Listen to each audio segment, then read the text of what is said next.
On entend du bruit dans un tas de ferraille qu'on avait au bout du bâtiment où nous avions fait notre abri. Mon père entend du bruit. Il a cru que c'était une patrouille allemande. Alors quand mon grand-père s'est levé, il était au jour, quoi. Il a vu que la porte de la cave avait été forcée et il a ouvert tranquillement la porte et il a crié français. Et quand il a ouvert la porte, il y avait un fusil mitrailleur qui était braqué en direction de la porte, quoi, avec un homme derrière qui était tout prêt à tirer.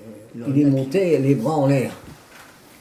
Et le gars l'a laissé passer et il a vu qu'il y avait 10 gars qui étaient là, qui étaient trempés à peu près jusqu'à la ceinture.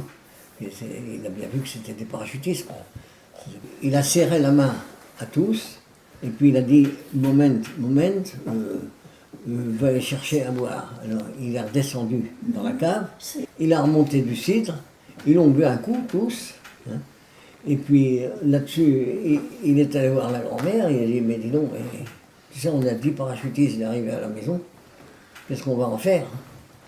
On va quand même pour les donner aux Boches. Mais moi, j'étais à Puteaux. Alors, je vous raconte, j'ai pas vu, hein, mais je vous raconte de ce que mon grand-père a dit à ce sujet-là.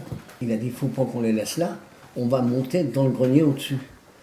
Alors, il a mis l'échelle et puis on montait dans le grenier au-dessus. Là, il a dit aux parachutistes, moment, sécurité. C'est ce qu'il nous a dit après. C'est ce qu'il vous a raconté. Ouais. Et ils sont restés longtemps? Ils sont restés 6 jours dans le grenier. On savait bien que les gars Baudron étaient volontaires pour les passer, hein, on le savait ça. Il est allé les voir et puis il a dit voilà, il faut d'abord qu'on voit comment on va les sortir.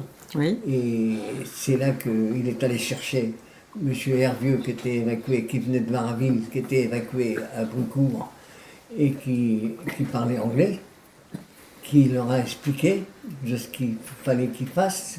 Le jour où ils sont partis un soir. Les 2 gars Baudron sont venus les chercher et ils ont suivi.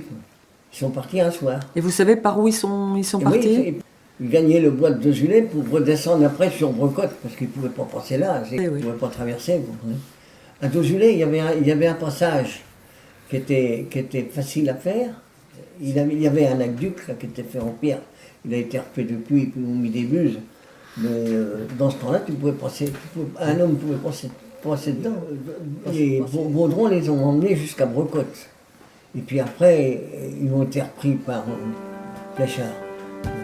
Et après, vous n'avez pas eu de nouvelles? On n'a pas eu de nouvelles.